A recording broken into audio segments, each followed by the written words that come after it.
We're back with another episode of the IBJJF podcast. My guest today is Elder El Monstro Cruz. Elder's going to be competing at the IBJJF Absolute Grand Prix on Friday, November 18th. You can watch all those matches on Flow Grappling. And just as a reminder, the event's brought to you by Black Armor Kimonos. Elder, thanks for joining me. Hey, thanks for having me, Danny. Absolutely. So let's jump right into it. I want to get started and talk a little bit about your journey to get to Jiu Jitsu. I know you started with wrestling and you did some mixed martial arts. Can you talk about how that transition went from those sports and then finding Jiu Jitsu and finding your calling in that sport? So like with wrestling, I wrestled since I was like 14 years old, and then I got into college, and I always kind of like stuck around into wrestling, but I just never was able to like compete in college or like go and wrestle somewhere else because like I did really bad in school and just got into like the wrong things. And then I kind of had like a lost period, you know what I mean? I was just trying to figure out like what I was gonna do. And then I just figured I wanted to do something. So I signed up for some MMA fights, like amateur MMA fights. And like I went into it like no coach, no nothing. Basically I just trained out of the UFC gym. And while I was training there, that's when I got like introduced to jiu-jitsu and everything. And I had my 2 fights. And then I saw that there was like more to jiu-jitsu. Like my jiu-jitsu needed to, like I started to get like goals in jiu-jitsu. So I transferred over to the Lucas Leach BJJ, and I've been there ever since for like the past like 5 years. And it's been like a crazy journey so far. That's amazing. What was it about jiu-jitsu that stood out compared to those other sports that made you really want to pursue that path? Man, it was just crazy. Like I was like used to wrestling, which is like 2 guys like like trying to take each other down to the ground and like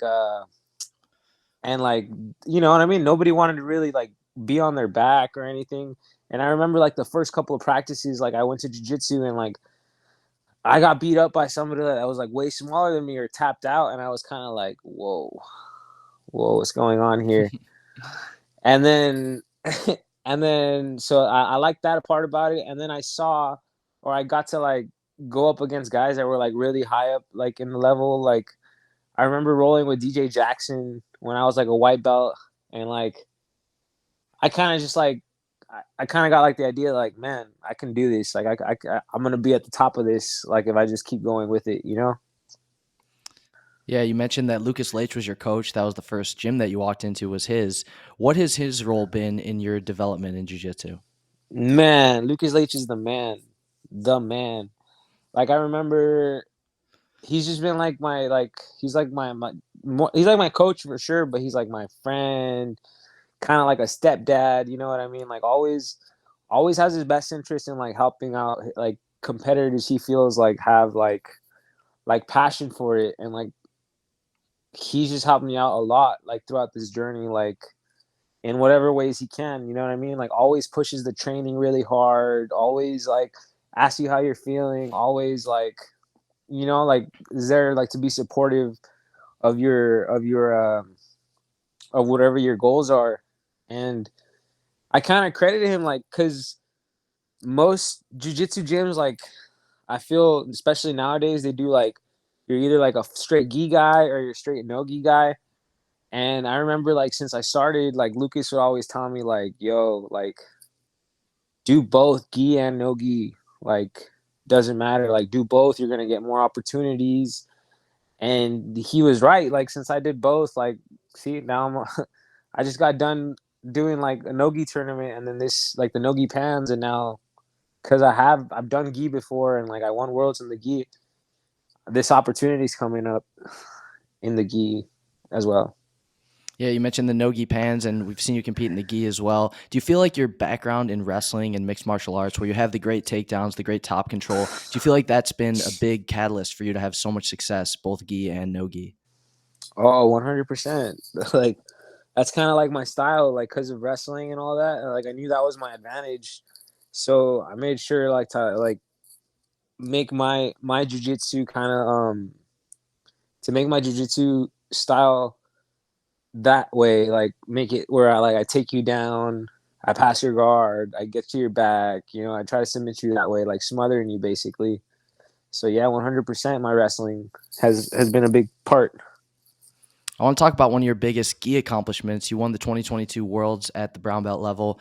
The Worlds was such a great experience this year. It was back at the Pyramid. Checkmat brought out a huge team. They're always super supportive of their athletes and competitors. Can you talk about what that experience was like, winning the Worlds, being back in the Pyramid, and getting that world title in the gi? Man, that one was special, super special to me because like I've every time I've gone to the gi worlds, I just kind of like the last time I was there, I came up short. Or like every time I've done the gi before that, I always take like I was taking second and then second. So this one was really special to me because I got to the finals. I had some tough matches leading up to the finals, but in the finals I was going up against Kaio from Gracie Barra, and in the first minute 30, he's up on me like 6 points, two advantages. And I just remember I had to dig like really, really deep, like basically just like keep going. I was like, man, this isn't how it's gonna like end for me. You know what I mean? And I had to like fight back and I ended up winning the match. So it was like a really, really amazing way to win the worlds. Yeah, it was amazing. That's incredible. And you got your black belt after the Worlds from Lucas. What was the feeling like getting your black belt? Was that always a big goal for you when you started jiu-jitsu?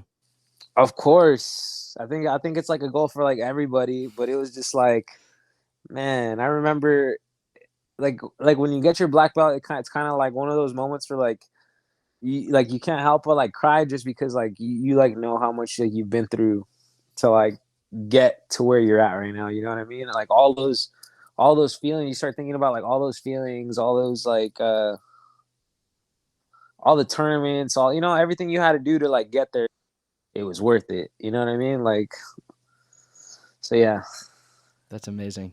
So let's talk about the IBJJF Absolute Grand Prix. You're going to be competing. We have yourself, we have Kynan Duarte, Gutenberg Pereira, Cyborg, Ryder Zuki, Gabriel Oliveira, Enrique Ciccone, and Francisco Lowe. When you first saw that all those competitors were going to be part of the GP, what did you think about that field?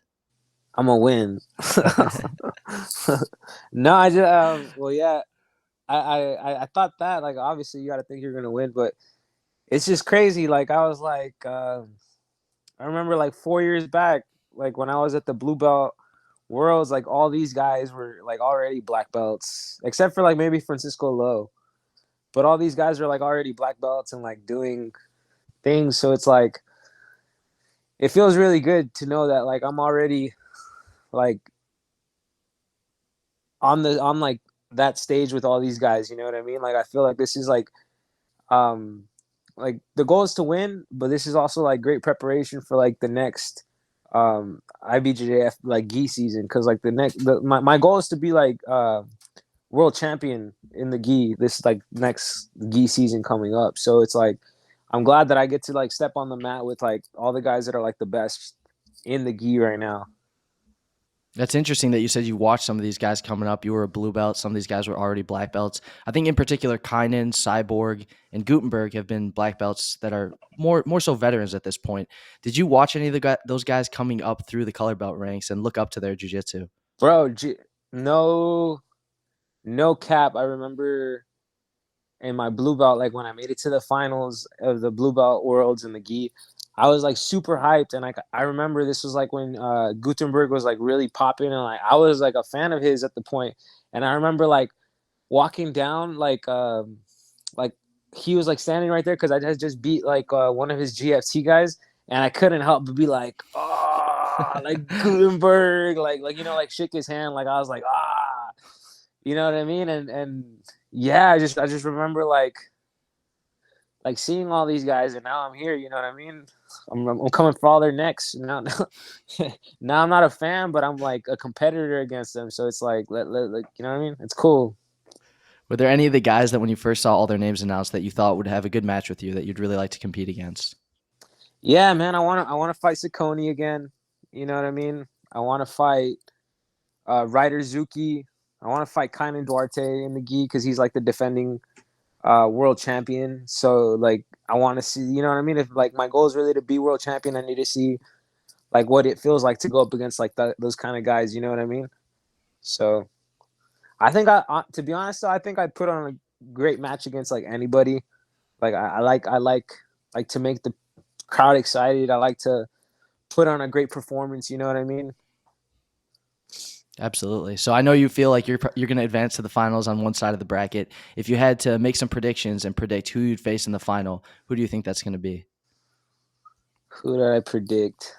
I would predict if it is like the way, probably like against like Kiner Duarte.